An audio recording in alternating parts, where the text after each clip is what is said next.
అంబోతికి blood test చేస్తే గనక ఆ బ్లడ్లో విషం కలిసిందని, కిడ్నీ ఫెయిల్యూర్ ఆగిపోయిందని అయితే రిపోర్ట్లో తెలిసింది. నిజంగా ఇదైతే చాలా దారుణం. దానివల్లే ఇది నరకం అయితే చూస్తుంది. దయించి రైస్లో కానీ ఇట్లో కానీ గుళికలు పెట్టేవాళ్ళు ఇటువంటి వీడియోలు చూసి మీరు మారతారని చెప్పి మేము కోరుకుంటున్నాము. మీరు ఎందుకు చేస్తున్నారో తెలియదు కానీ ఇదైతే దుర్మార్గపు పని. దీనికైతే కఠిన చర్య అయితే తప్పకుండా మీరు అనుభవిస్తారని చెప్పి కోరుకుంటున్నాము. కర్మ ఎక్కడికి పోదని చెప్పి మరొకసారి మీకు తెలియజేస్తున్నాం. జై హింద్.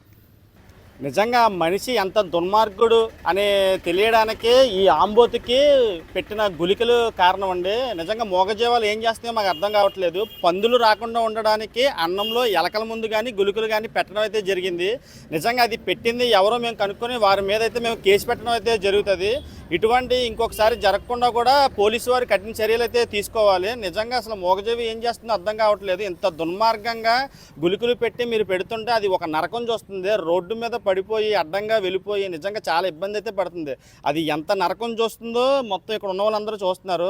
నిజంగా ఇంకొకసారి ఒకటే చెప్తున్నాను, ఇటువంటి గుళికలు కానీ ఎలకల ముందు కానీ ఆవులకు కానీ మూగజీవాలకు కానీ పెట్టడం అయితే జరిగితే మట్టుకి వాళ్ళైతే మేము ఊరుకునేది లేదు. లా అండ్ ఆర్డర్ ప్రాబ్లం వచ్చినా మాకు ఇబ్బంది అయితే లేదు. వీటి గురించి ఎంత దాకైనా మేము వెళ్తాము. దయచేసి మరొకసారి వీటి గురించి ఆలోచించమని కోరుకుంటున్నాము. అలాగే ఇది అంత ఇబ్బంది పడుతున్న డాక్టర్ తేజ గారు రావడం అయితే ఇచ్చిన ట్రీట్మెంట్ అయితే ఆ ట్రీట్మెంట్కి లేగడం అయితే జరిగింది. నిజంగా డాక్టర్ గారికి మా టీం తరపున కృతజ్ఞతలు తెలుపుకుంటున్నాము. అలాగే ఈ ఆంబోతి గురించి ప్రతి ఒక్కరూ వాళ్ళ సమయాన్ని కేటాయించుకొని స్పందించడం అయితే మాకు చాలా ఆనందంగా ఉంది.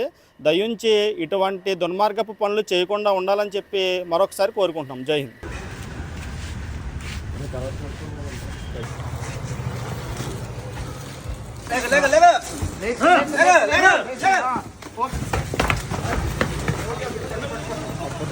పర్లేదు.